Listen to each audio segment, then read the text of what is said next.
Hello and welcome to the science classes. Today's our topic is hydrogen bonding. हम लोग ionic bonding और covalent bonding already कर चुके हैं. अगर किसी ने उसका लेक्चर नहीं देखा तो उसका लिंक मैं आई बटन में और डिस्क्रिप्शन बॉक्स में दे दूँगी. So today we are studying the hydrogen bonding. Hydrogen bonding होती क्या है और ये किस तरह से अलग होती है अदर टाइप से, जैसे कोवेलेंट बॉन्डिंग से, आयनिक बॉन्डिंग से, ये किस तरह से अलग होती है. So hydrogen bonding is a special type of dipole-dipole interaction. हम लोगों ने पहले बात की थी इलेक्ट्रॉन्स की, चाहे वो आयोनिक बॉन्डिंग हो चाहे कोवेलेंट बॉन्डिंग, दोनों में हम लोगों ने बात की थी इलेक्ट्रॉन्स की कि इलेक्ट्रॉन को या तो शेयर किया जाता है या फिर इलेक्ट्रॉन्स को क्या किया जाता है, उनको गेन किया जाता है या डोनेट किया जाता है. लेकिन इसमें ये डाइपोल अट्रैक्शन है बिटवीन द मॉलिक्यूल्स एंड ये एटम्स के बीच में नहीं है. दूसरा डिफरेंस कि ये मॉलिक्यूल्स के बीच में है. It is not a covalent bond, not a covalent bond to a hydrogen bond. It results from the attractive force between a hydrogen atom covalently bonded to a very high electronegative atom such as nitrogen, oxygen, fluorine and another electronegative atoms. तो इसमें hydrogen bonding सिर्फ और सिर्फ hydrogen के साथ बनेगी और hydrogen भी किसके साथ आयन, और ये हाइड्रोजन बॉन्डिंग बनाएगा उन एटम्स के साथ, मॉलिक्यूल्स के उन एटम्स के साथ जिनकी इलेक्ट्रोनेगेटिविटी काफ़ी हाई होगी. यानी कि इसके ऊपर होता है पार्शियल प्लस चार्ज और ऑक्सीजन के ऊपर पार्शियल नेगेटिव चार्ज. जैसे आप फ्लोरीन ले सकते हो, नाइट्रोजन ले सकते हो, ये सब भी क्या है, इन सब की भी इलेक्ट्रोनेगेटिविटी काफ़ी ज़्यादा हाई होती है. इसलिए हाइड्रोजन अपने ही मॉलिक्यूल में या दूसरे मॉलिक्यूल के किसी भी ऐसे एटम के साथ जिसकी इलेक्ट्रोनेगेटिविटी काफ़ी हाई हो, उसके साथ ये बॉन्ड बनाएगा और उसको बोला जाता है हाइड्रोजन बॉन्डिंग. जैसे वाटर में ये देखते हैं हम लोग, है ना. वाटर की स्ट्रक्चर क्या होती है, ये स्ट्रक्चर होती है वाटर की.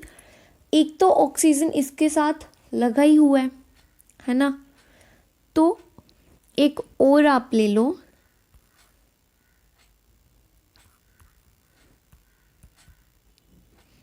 इसमें जो बॉन्डिंग होगी वो होगी हम लोग के पास हाइड्रोजन बॉन्डिंग. ये मैंने आगे डायग्राम से किया हुआ है, तब आपको बता दूंगी. So why is hydrogen bonding so strong. ये हाइड्रोजन बॉन्डिंग काफ़ी स्ट्रॉन्ग होती है, लेकिन क्यों होती है strong. So greater electronegativity of the hydrogen bond acceptor will lead to an increase in hydrogen bond strength. जो इलेक्ट्रोनेगेटिविटी वाला हम लोगों के पास एटम होगा वो हाइड्रोजन बॉन्ड को अच्छे से उसमें से इलेक्ट्रॉन्स को अच्छे से क्या कर लेगा, अच्छे से उसके इलेक्ट्रॉन्स के साथ बॉन्ड बना लेगा. बहुत अच्छी बॉन्डिंग हो जाएगी जिसकी वजह से जो हाइड्रोजन बॉन्ड है उसकी स्ट्रेंथ काफ़ी इंक्रीज हो जाती है. The hydrogen bond is one of the strongest intermolecular attraction but weaker then the covalent और आयोनिक. तो ये वैसे तो काफ़ी स्ट्रॉन्ग होता है, लेकिन आयोनिक बॉन्डिंग और कोवेलेंट बॉन्डिंग उन दोनों के कंपैरिजन में इसकी जो स्ट्रेंथ होती है वो कम होती है. So hydrogen bond is responsible for holding together the DNA. हमारी बॉडीज़ में जो डीएनए है उसको होल्ड करने के लिए भी क्या रिस्पॉन्सिबल है, हाइड्रोजन बॉन्डिंग.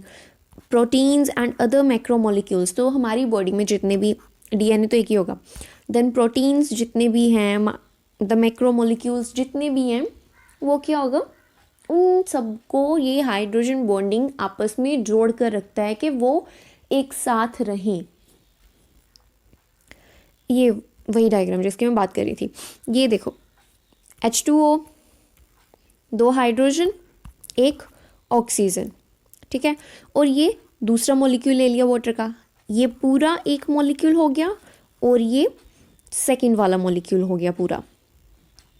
अब इसमें बॉन्डिंग कैसे होगी, इसमें बॉन्डिंग होगी, ये देखो एक पूरा हो गया और ये पूरा एक मॉलिक्यूल, ये एक मॉलिक्यूल, ये दोनों मॉलिक्यूल आपस में इंटरैक्ट कर रहे हैं through this bond and this is called the hydrogen bonding. यहाँ पर जो बॉन्ड बनेगा इन दोनों के बीच में, ये जो डॉटेड लाइन से डिस्क्राइब किया गया है, ये वाला बॉन्ड, ये होगी हम लोगों के पास हाइड्रोजन बॉन्डिंग, जो कि अपने पास किसी भी मॉलिक्यूल के, किसी और मॉलिक्यूल के इलेक्ट्रोनेगेटिव एटम और हाइड्रोजन के बीच में जो भी बॉन्डिंग होगी वो होगी हाइड्रोजन बॉन्डिंग। तो हाइड्रोजन बॉन्डिंग हम लोगों के पास बेसिकली दो तरह की होती है, इंटरमॉलिक्यूलर और इंट्रामॉलिक्यूलर। इंटरमॉलिक्यूलर तो हो गई ये वाली के दो अलग अलग मॉलिक्यूल्स के अंदर, लेकिन इंट्रामॉलिक्यूलर हो गई जो एक ही मॉलिक्यूल के अंदर होगी, यानी कि एक ही मॉलिक्यूल के अंदर हाइड्रोजन ऑक्सीजन के साथ या हाइड्रोजन नाइट्रोजन के साथ, और हो सकता है हाइड्रोजन फ्लोरीन के साथ बॉन्डिंग कर रहा हो, हाइड्रोजन बॉन्डिंग। और यही सब बॉन्डिंग वो दूसरे मॉलिक्यूल के एटम के साथ भी कर सकता है।